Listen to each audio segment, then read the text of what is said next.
penilaian Islam tentang Kristen itu kadang-kadang bahkan sering diperuncing karena misunderstanding atau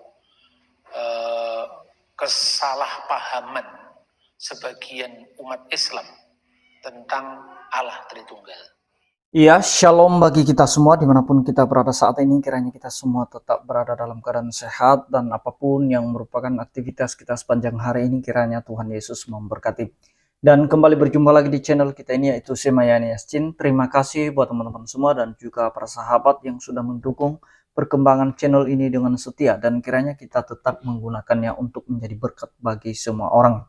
Nah, teman-teman, pada video kali ini saya membagikan kepada kita semua kajian dari Pak Dr. Bambang Nursena, di mana juga dia mengingatkan kepada kita bahwa kenapa sering terjadi hal-hal yang intoleransi di negara kita ini, karena ada kesalahpahaman antara satu dengan yang lain, khususnya saudara-saudara kita para polemikus muslim atau saudara-saudara kita muslim yang salah paham tentang ajaran kekristenan, khususnya tentang Trinitas. Dan sehingga kesalahpahaman tersebut bisa saja menimbulkan hal-hal yang tidak kita inginkan, khususnya intoleransi. Nah, jadi itu yang sering terjadi di negara kita karena mereka sering menganggap bahwa orang Kristen itu punya Tuhan tiga.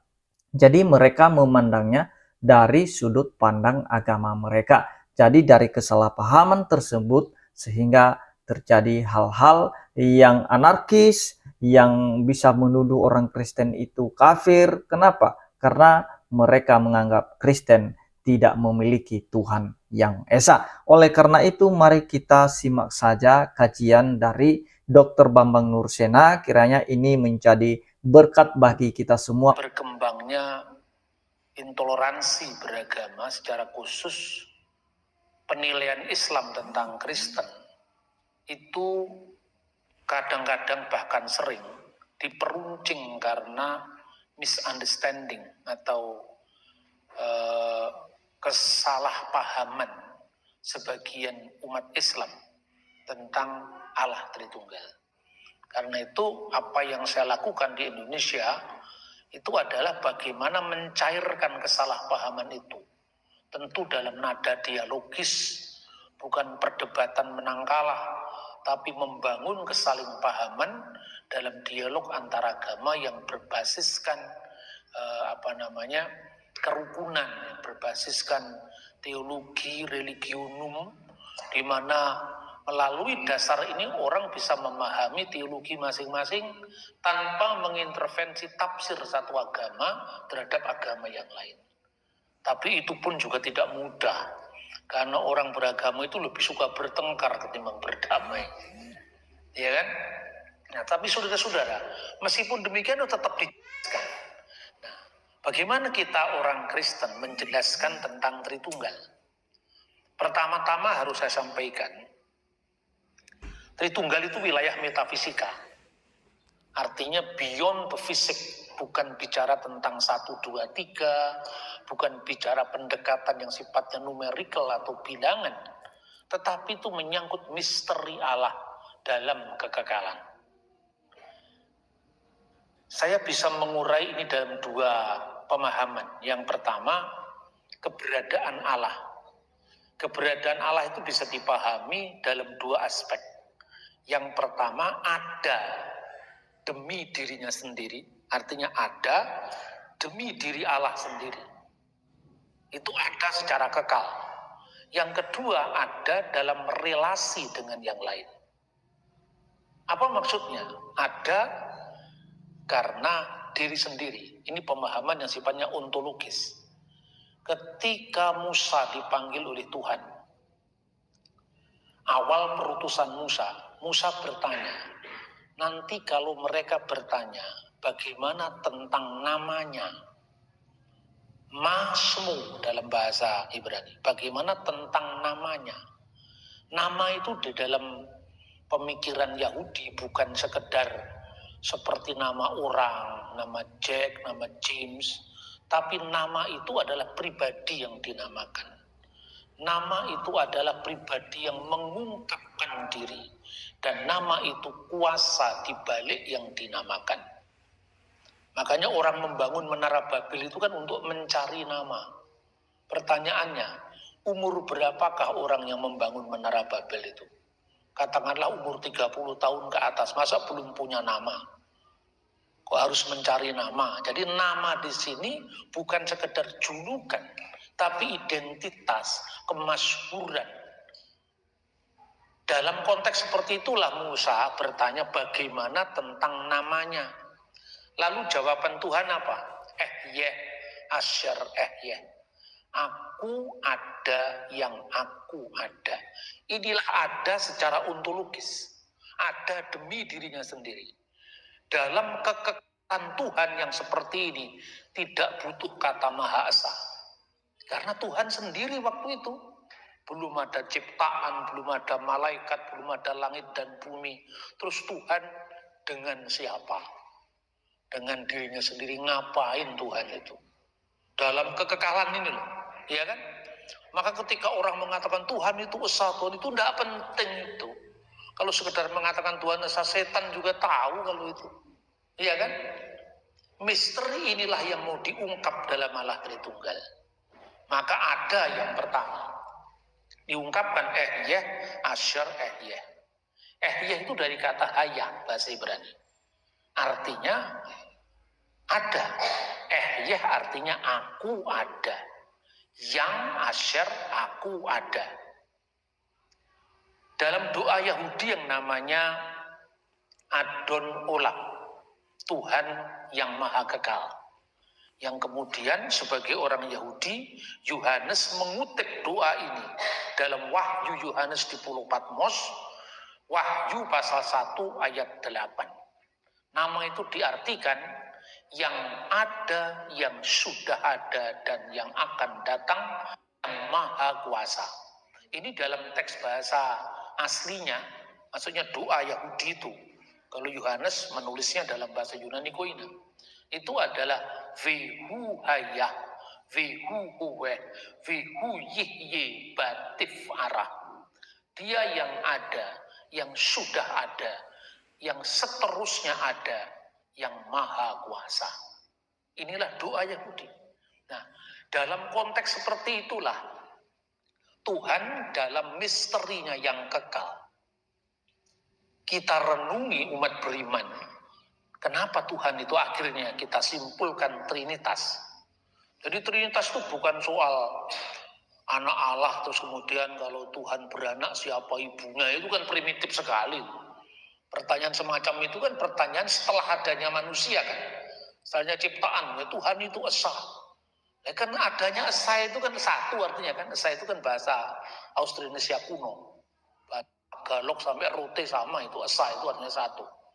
Esa itu asa, dua, tatlu, 4, 5, anim itu bahasa Tagalog. Adanya satu. Itu kan karena ada yang lain, dua.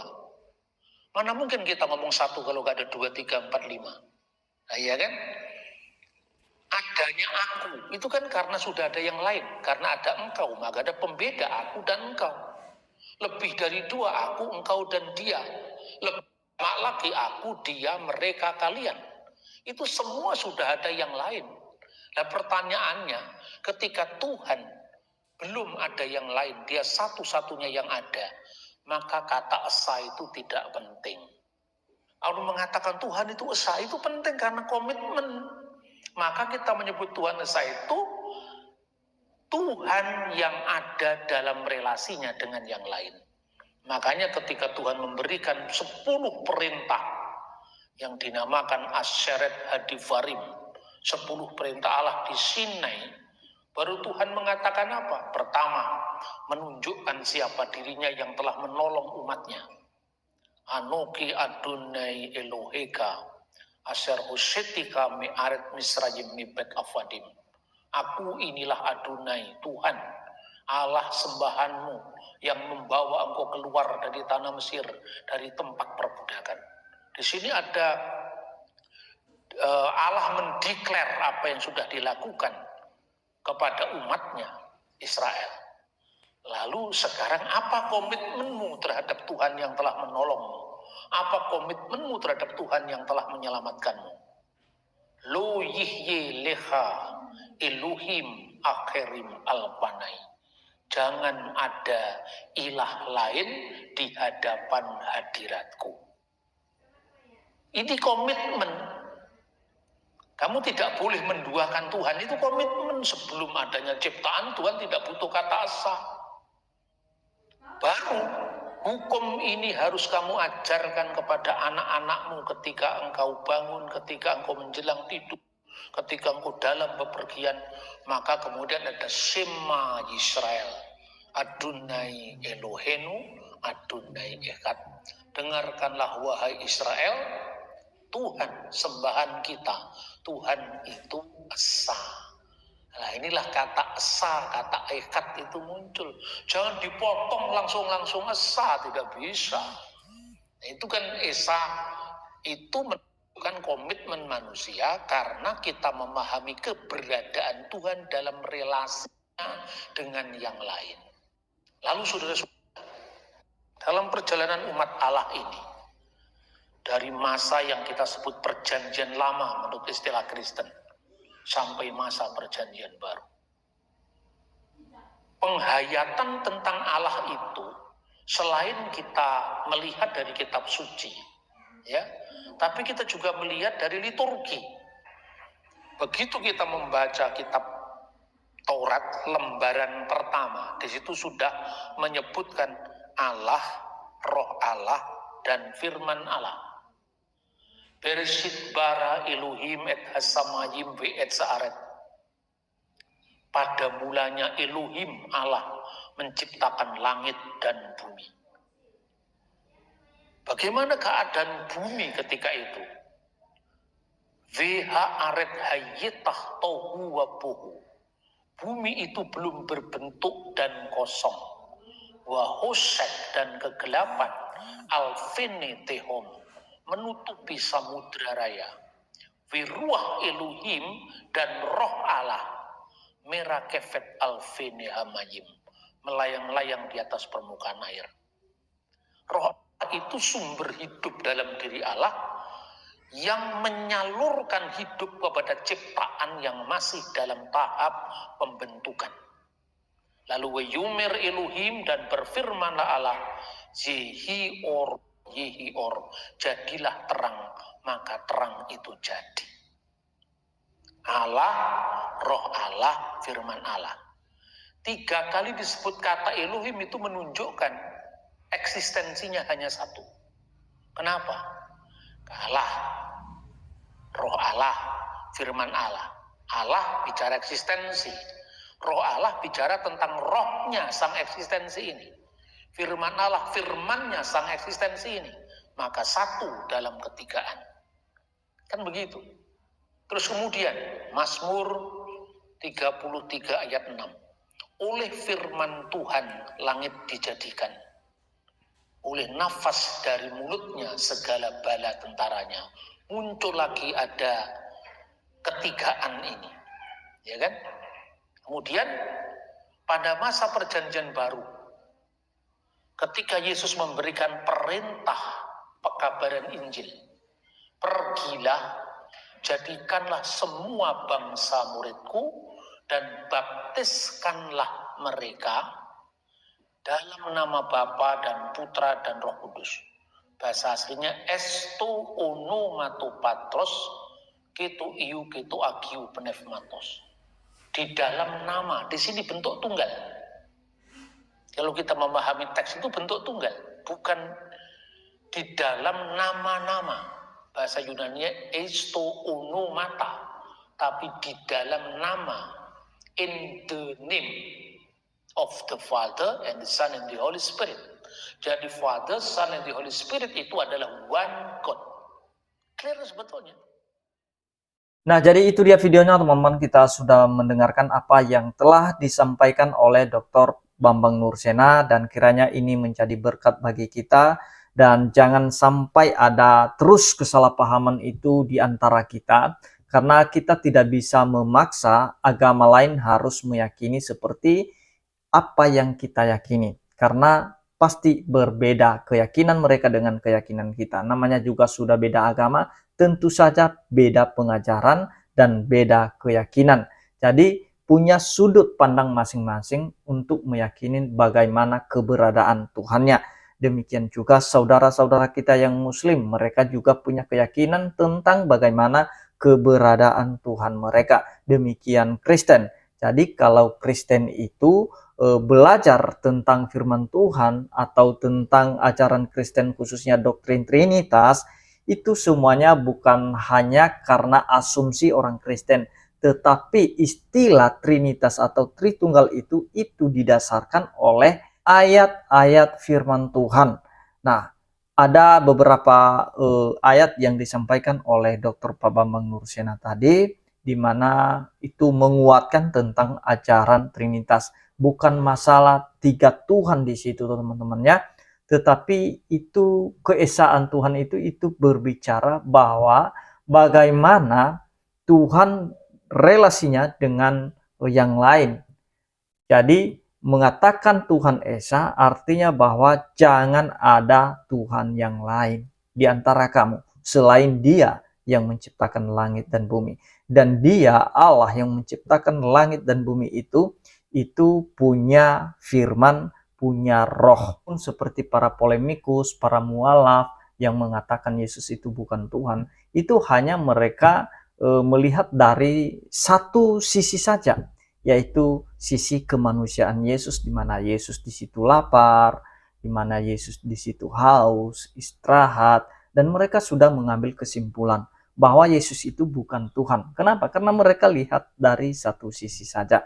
Nah, coba kalau seluruh ayat Alkitab, baik itu yang membicarakan Yesus sebagai Tuhan maupun yang membicarakan Yesus sebagai manusia, maka tidak ada kesalahpahaman ketika mereka membaca secara keseluruhan.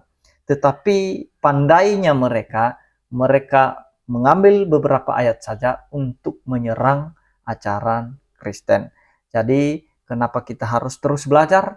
Supaya kita bisa mempertanggungjawabkan iman kita sebagai orang Kristen. Apabila ada orang yang memfitnah ajaran Kristen, menuduh ajaran Kristen, atau menuduh orang Kristen memiliki tiga Tuhan, maka kita bisa pertanggungjawabkan dengan ayat-ayat yang tertulis dan analogi-analogi yang masuk akal seperti yang disampaikan oleh Pak Bambang Nursena.